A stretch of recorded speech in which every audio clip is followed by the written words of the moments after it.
দিন ধরে এত কর্মীরা মার খেলো, রক্তাক্ত হলো, আক্রান্ত হলো, আর আজকে যাদের বিরুদ্ধে মানুষ ভোট দিল, আমি তাদের নেওয়ার মোটেও কখনোই পক্ষে না।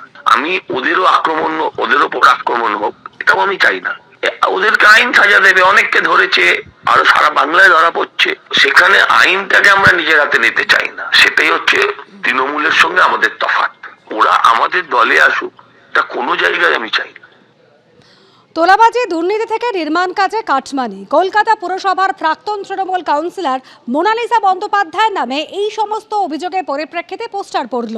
যদিও এই পোস্টার দেওয়া নিয়ে কোনো মন্তব্য করতে চাননি মোনালিসা বন্দ্যোপাধ্যায়। ভাঙনের জেরে যখন জেরবার তৃণমূল, তখন কলকাতা উত্তরে ফের অস্বস্তি বাড়ল ঘাসফুল শিবিরের। কলকাতা পুরসভার ৪৯ নম্বর ওয়ার্ডের প্রাক্তন তৃণমূল কাউন্সিলর মোনালিসা বন্দ্যোপাধ্যায়ের নামে পড়ল পোস্টার। ওয়ার্ডের বাসিন্দাদের নামে দেওয়া ওই পোস্টারে আনা হয়েছে তোলাবাজি, পুরো তহবিলে দুর্নীতি থেকে নির্মাণ কাজে বর্গফুট হিসেবে টাকা নেওয়ার অভিযোগ। রীতিমতো কিন্তু পোস্টার পড়েছে মোনালিসা ব্যানার্জির বিরুদ্ধে।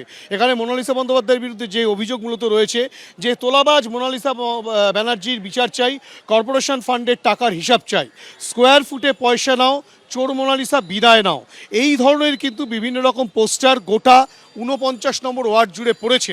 এবং প্রত্যেকটি যে পোস্টার রয়েছে, পোস্টারের নিচে প্রচারে যে বিষয়টা উল্লেখ করা রয়েছে, যে প্রচারে ৪৯ নম্বর ওয়ার্ড অধিবাসী বৃন্দ, অর্থাৎ কিনা ৪৯ নম্বর ওয়ার্ডের বাসিন্দারা, তারা কিন্তু তাদের একাংশ এই ধরনের পোস্টার তারা মেরেছেন। শিয়ালদা এলাকার সুরেন্দ্রনাথ কলেজ, শ্রদ্ধানন্দ পার্ক সহ বিভিন্ন এলাকায় পোস্টার পড়েছে। এত তোলাবাজ, এত সিন্ডিকেট রাজ আমরা সহ্য করতে পারছিলাম না। তোলাবাজি, মমতা ব্যানার্জি, কর্পোরেশন টাকার হিসাব চাই, স্কোয়ার ফিট হিসাবে যে পয়সাগুলো চাইছে প্রমোটারের কাছ থেকে, ওরা দিতে পারছে না। তার সাথে জোর জবরদস্তি নিচ্ছে, কাজ বন্ধ করে দিচ্ছে। আমি মোনালিসাকে গ্রেপ্তার কেন, আমি একা না, ৪৯ নম্বর ওয়ার্ড প্রত্যেকটা নাগরিকবৃন্দ চাইছে মোনালিসা গ্রেপ্তার হোক। উত্তর কলকাতায় বন্দ্যোপাধ্যায় বনাম বন্দ্যোপাধ্যায় নতুন নয়। ২০২৪-এর লোকসভা ভোটের মুখে সেই বিবাদ চরমে ওঠে। তাকে অন্ধকারে রেখে তাঁরই ওয়ার্ডে সুদীপ বন্দ্যোপাধ্যায় নির্বাচনী কার্যালয় খোলা হয়েছে। এই অভিযোগে ধর্ণা শুরু করেন ৪৯ নম্বর ওয়ার্ডের তৎকালীন তৃণমূল কাউন্সিলর মোনালিসা বন্দ্যোপাধ্যায়। দলের বিরুদ্ধে বেসুরো হয়ে ওঠা মোনালিসার পাশে দাঁড়ান তৃণমূলের তৎকালীন রাজ্য সাধারণ সম্পাদক। পরে দলীয় নেতৃত্বের আশ্বাসে পরিস্থিতি স্বাভাবিক হয়। এবার সেই মোনালিসা বন্দ্যোপাধ্যায়ের বিরুদ্ধে পড়ল পোস্টার।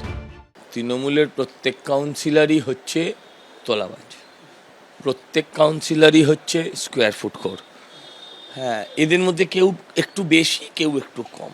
যখন কেউ কাঠ খাবে, ফার্নিচার পাবলিক তার থেকেই আদায় করবে, সেটাই হচ্ছে এখন। স্থানীয় মানুষ জানে এরা আর ফিরে আসবে না, স্থানীয় মানুষ তাই আর তো পোস্টার ছাড়তে যাবে না। যারা আছে তারা সব তৃণমূলেরই আরেক গোষ্ঠী, কানকাটা গোষ্ঠী। স্পেসিফিক কমপ্লেন এলে নিশ্চয়ই গ্রেপ্তার করবে পুলিশ, স্পেসিফিক কমপ্লেন না এলে গ্রেপ্তার কেন করবে? তার বিরুদ্ধে ওঠা অভিযোগ ও পোস্টার পড়া নিয়ে যোগাযোগ করা হলেও প্রতিক্রিয়া মেলেনি মোনালিসা বন্দ্যোপাধ্যায়ের। প্রাক্তন তৃণমূল কাউন্সিলরের মোবাইল ফোন বেজে গিয়েছে। হিন্দোলদের রিপোর্ট, এবিপি আনন্দ, কলকাতা। এবিপি আনন্দ, এগিয়ে থাকে, এগিয়ে রাখে।